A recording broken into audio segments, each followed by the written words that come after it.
قریشی صاحب، آپ سے سب سے پہلے تو میں شکریہ ادا کروں گا کہ آپ اسٹوڈیو میں جو ہے وہ آئے ہیں، لیکن سب کے ذہن میں ایک سوال ہے کہ جہاں جہاں سے سی پیک کا راستہ جو ہے وہ گزرتا ہے، مسائل وہیں جو ہے وہ پیدا ہو رہے ہیں، اور کچھ جو ہے وہ تو جیو اسٹریٹجک پرزم پہ بالکل سامنے نظر آتے ہیں کہ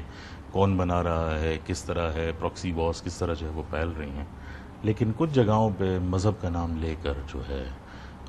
اس بیانیے کو مزید جو ہے وہ تقویت دینے کی کوشش جو ہے وہ جاری ہے۔ آبویسلی اس میں بہت ساری چیزیں ایسی ہیں جو علماء بھی کر رہے ہیں، حکومت بھی کر رہی ہیں، لیکن میں آپ کا ایک پرسپیکٹو جاننا چاہتا ہوں، کیونکہ آپ گئے چائنا،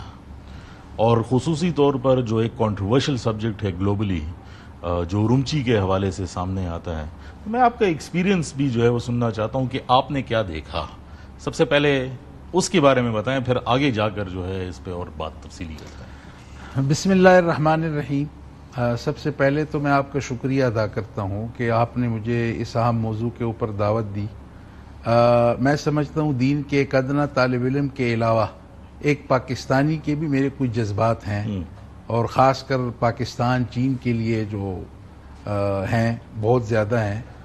یقیناً اس میں کوئی شک نہیں ہے کہ اگر پاکستان کی تاریخ دیکھی جائے، کوئی قابل فخر اور کوئی قابل اعتماد دوست اگر پاکستان کا جس طرح کے حالات بھی اس ملک میں آئے، اس ملک پہ آئے، چین ہمارے ساتھ کھڑا رہا، اور میں دعوے سے یہ کہہ سکتا ہوں کہ اگر پاکستان کی دوستیاں جن ممالک سے ہیں، چین اس میں اس مقام پہ ہے، شاید کوئی دوسرا نہ ہو، کہ پاکستانیوں کا ایک غیر متزلزل ایک عقیدت، محبت چین کے ساتھ اور چین کے لوگوں کے ساتھ ہے، اور ہم اس پہ فخر کرتے ہیں۔ اس میں کوئی شک نہیں کہ ہم سی پیک کو اور چین کے ساتھ دوستی کو، حالیہ جو اقتصادی ہوئی ہیں اس پہ ہم ڈیولپمنٹس ہوئی ہیں، اس کو ہم کہتے ہیں یہ گیم چینجر ہے اور پاکستان کی تقدیر بدل سکتا ہے۔ یقیناً اس میں چین کو بھی بڑا فائدہ ہے، ہمیں بھی ہے، اس پورے خطے کو ہے۔ جہاں پہ ہم دیکھتے ہیں کہ کوئی لوگوں کے پیٹوں میں مروڑ اٹھ رہے ہیں، اور سی پیک کو، یعنی سی پیک کا کوئی نام لے نہ لے، لیکن بہانہ اصل میں یہ ہے کہ وہ سی پیک کو کامیاب نہیں دیکھنا چاہتے، وہ اس کو ناکام کرنا چاہتے ہیں، اور اس میں سارے پاکستان ملک دشمن عناصر جو ہیں اور کوئی ان کے اعلی کار بنے ہوئے ہیں۔ دیکھیں، ایک موقف تو دو ٹوک ہے۔ ہم بڑے فخر سے یہ کہہ سکتا ہوں کہ چین وہ ملک ہے کہ پاکستان کی جو لبرل سیاسی جماعتیں ہیں، مذہبی ہیں، اور چاہے کوئی غیر سیاسی مذہبی جس کا کوئی مذہبی جماعت سے تعلق نہیں بھی ہے، وہ بھی ماشاءاللہ اس بات کے ساتھ اور اس جذبے کے ساتھ کمیٹڈ ہے کہ چین کے معاملے میں ہم بالکل یکسو ہیں۔ ہم کسی کو اس بات کی اجازت نہیں دیں گے کہ وہ سی پیک کو یا پاکستان چین دوستی کو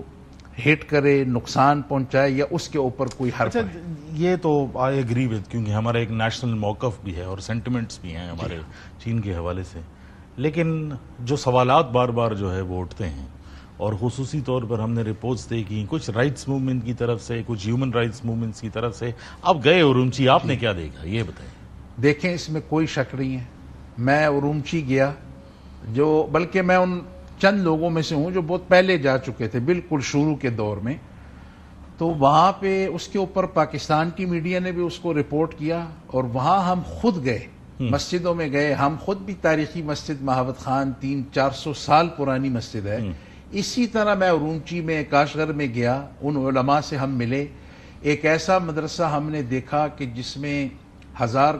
کے لگ بھگ طلباء پڑھ رہے ہیں، جو اس کے فارغ التحصیل مولانا صاحب ہیں، میری اور ان کے درمیان بڑا انٹریکشن ہوا، کنورسیشن ہوئی، گفتگو ہوئی، یہاں تک کہ میں نے ان سے بھی پوچھا کہ لوگ یہ کہتے ہیں کہ چینی حکومت مسلمانوں کے ساتھ یہ کر رہی ہے ارومچی میں، تو انہوں نے اس بات کی تردید کی، بلکہ انہوں نے یہ کہا کہ یہ جو مدرسہ چل رہا ہے یہ باقاعدہ چین کی حکومت اس کے تمام اخراجات جو ہے وہ برداشت کرتی ہے۔ جو مولانا صاحب تھے وہ جامع ازہر سے پڑھے ہوئے، اور وہ وہاں کے فارغ التحصیل تھے، بالکل متشرع۔ انہوں نے کہا میرے لباس کے اوپر، میری داڑھی کے اوپر، کسی چیز کے اوپر کوئی روک ٹوک نہیں ہے، میں آزادانہ طریقے سے۔ دوسرا یہ کہ وہاں جو امام صاحب تھے کاشغر میں، انہوں نے کہا میرے والد خود قتل ہو چکے ہیں، دہشت گردی کی بھیڑ چڑھ چکے ہیں، تو وہ بالکل مطمئن تھے. انہوں نے کہا ایسا کوئی مسئلہ یہاں پہ نہیں ہے. پھر ایک انہوں نے وہاں پہ ہمیں ریہیبلیٹیشن مرکز تھا, وہاں پہ ہمیں لے گئے. جو وہ لوگ جو خدا نخواستہ انتہا پسندی یا دہشت گردی کی طرف چلے گئے تھے, ان کو وہ باقاعدہ اسکل ٹریننگ دے رہے ہیں وغیرہ. دیکھیں, دہشت گردی کو نہ چین کے تناظر میں, نہ پاکستان, نہ کسی مذہب کے تناظر میں دیکھنا چاہیے. یہ ایک ایسا مسئلہ ہے خدا نخواستہ کہ آپ دیکھیں مغرب بھی اس کی ضد میں ہے, اور ہم لوگ تو چونکہ یہ خطہ جو ہے وہ 40-50 سال سے اسی چکر میں رہا ہے, تو اس کے اثرات ہیں. وہ جہاں پہ بھی ہوگی دہشت گردی ہم اس کی مذمت کریں گے. پاکستان کے سارے ادارے کرتے ہیں, اور چین نے جو ہم وہاں پہ گئے, میری طرح اور بھی لوگ گئے, انہوں نے ساری چیزیں ہمیں کھل کے دکھائیں. تو دیکھیں اگر وہ چین ہے یا پاکستان ہے, کوئی بھی ملک خدا نخواستہ وہ دہشت گردی یا انتہا پسندی کا متحمل نہیں ہو سکتا. اور اب تو بڑے بڑے علماء جو ہے اب تو کھل کے جو ہے وہ بات سامنے آ رہی ہے. اب تو اس میں کوئی چھپنے والی بات بھی نہیں ہے, بلکہ پیغام پاکستان کے اندر جو سارے علماء اکٹھے ہوئے اور انہوں نے جو بات 50,000 تک کے مدارس ہیں, اور پاکستان کے چوٹی کے علماء جس بھی مسلک کا کوئی عالم اٹھائیں وہ سارے جو ہیں اس کی توثیق کر چکے ہیں, بشمول مفتی تقی عثمانی صاحب, مفتی رفیع عثمانی, مفتی منیب الرحمان. تو جتنے بھی ہمارے یہاں مکتبہ فکر ہیں وہ سارے اس کو سپورٹ کر چکے ہیں. اور سر دوسری گزارش ہے, میں آپ کے چینل کے توسط سے یعنی پوری قوم سے کہتا ہوں, خدا کی قسم, ہم یہ مغرب کی طرف یا ہمارے لوگ جو ہر بندہ چاہتا ہے میں باہر جاؤں, روزگار کے سلسلے میں جاؤں, تو اس کی عوامل بھی پوچھیں کہ بھئی وہاں جانا کیوں چاہتا ہے. اب تو وہاں پر بھی اکانومیز جو ہے وہ ساری خراب ہو رہی ہے, وہاں پہ بھی باقی گنجائش